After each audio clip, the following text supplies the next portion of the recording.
Beyond Barriers: The Untold Success Stories of Black Women Entrepreneurs. Thank you all for being here today.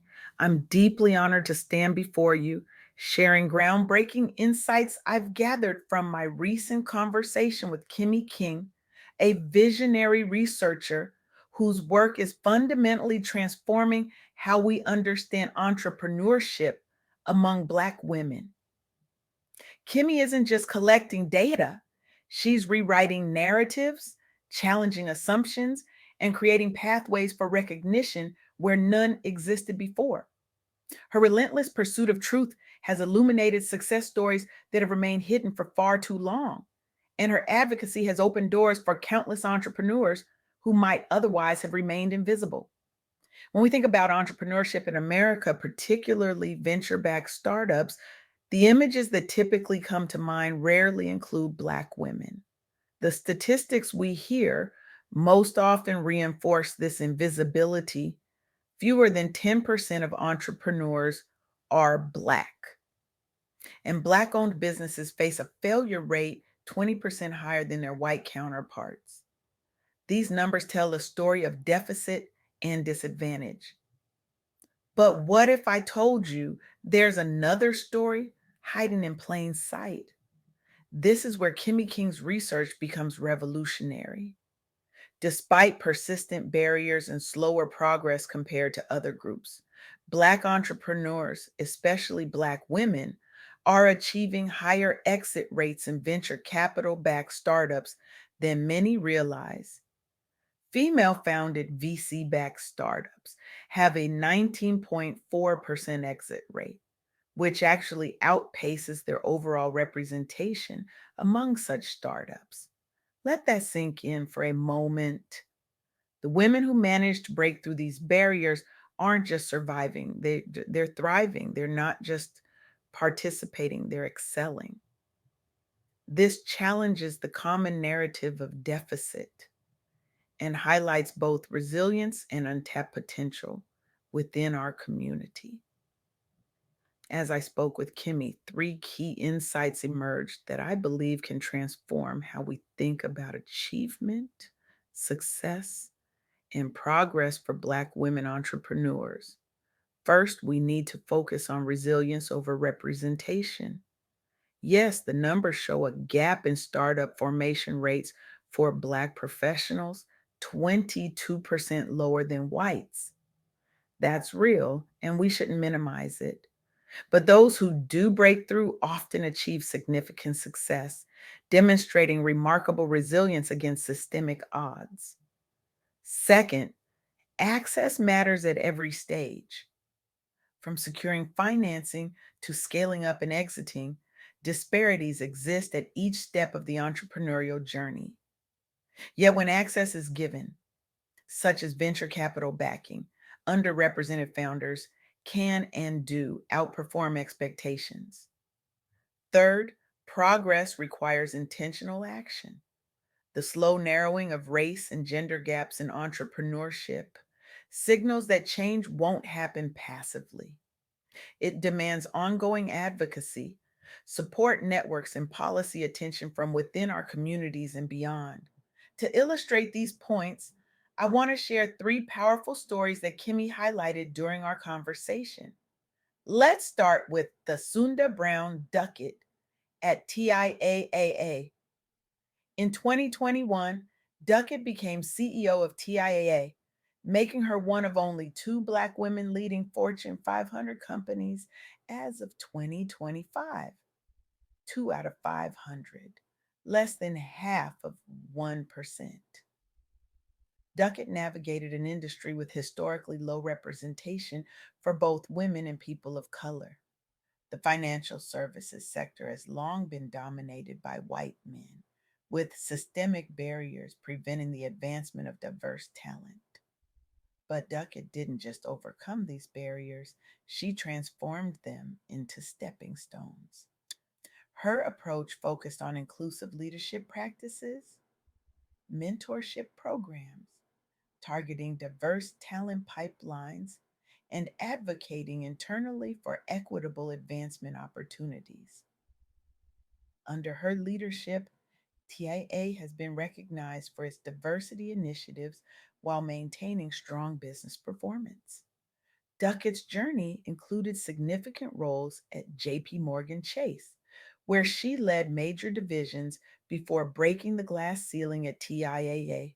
She's been named one of Fortune's most powerful women and has expanded financial literacy programs targeting underserved communities. But perhaps most importantly, her visibility has inspired a new generation of Black professionals to aim high in corporate America and shown companies the business value in diverse leadership. As Kimmy emphasized in our conversation, representation isn't just about fairness, it's about unlocking potential that benefits everyone. The second story focuses on female founded VC backed startups more broadly. Recent research reveals that these startups have an exit rate via IPO or acquisition nearing 19.4%, which exceeds their proportion among all such startups. These founders face limited access to investors. Less than 30% of angel investors are women, and only about 4% of general partners at top VC firms are Black. The odds were stacked against them from the beginning, but they found creative solutions. Many leveraged targeted pitch competitions, focus on underrepresented founders, and built alliances with mission driven funds, prioritizing diversity. The result?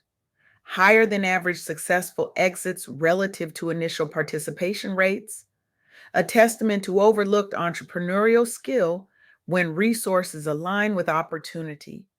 As Kimmy so eloquently put it, these aren't just success stories, they're proof of what's possible when talent meets opportunity. The third example highlights just how rare these breakthroughs remain. As recently as June 2025, only two Fortune 500 CEOs were Black women. Even large scale corporate spinoffs continue reflecting broad underrepresentation despite incremental gains. This underscores how rare such milestones remain and why amplifying success stories like the Sunda Brown Duckett's matters so deeply. Each breakthrough isn't just an individual achievement, it's a crack in the ceiling that lets light in for others. Now, I want to be clear about something. Celebrating these successes doesn't mean ignoring the very real challenges that persist. It doesn't mean pretending that systemic barriers have disappeared. What it means is recognizing that achievement exists alongside adversity, and sometimes remarkably because of it. In the world of the soft girl era, a concept that's about so much more than aesthetics, we're witnessing a profound shift. Black women are reclaiming narratives, redefining success, and refusing to be defined solely by struggle. This isn't about denying hardship. It's about refusing to let hardship be the only story. For too long, high achieving Black women have operated in survival mode. They've led teams, raised families, held down households, carried communities, all while navigating systems not designed for their success. The exhaustion is real, the burnout is real. But what Kimmy's research shows us is that even within these constraints, excellence emerges. And now many of these women are ready to shift from constantly grinding to finally grounding in joy, peace, softness, and self prioritization. This isn't weakness, it's a radical recalibration.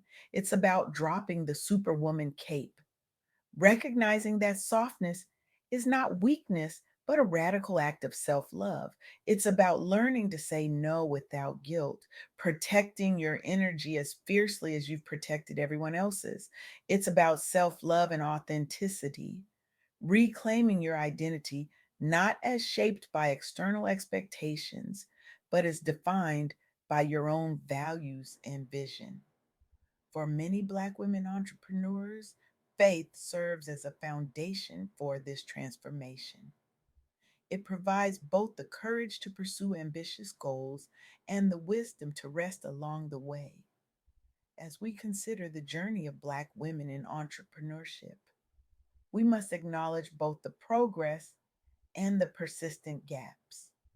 We must celebrate breakthroughs while continuing to dismantle barriers. And we must recognize that success isn't just about individual achievement, it's about creating pathways for collective advancement. The story of Black women entrepreneurs is not just about overcoming barriers, though that resilience is certainly part of it. It's about excellence that persists despite obstacles. It's about innovation that emerges from unique perspectives. And it's about success that redefines what achievement looks like. So I challenge you today. How will you disrupt the narrative?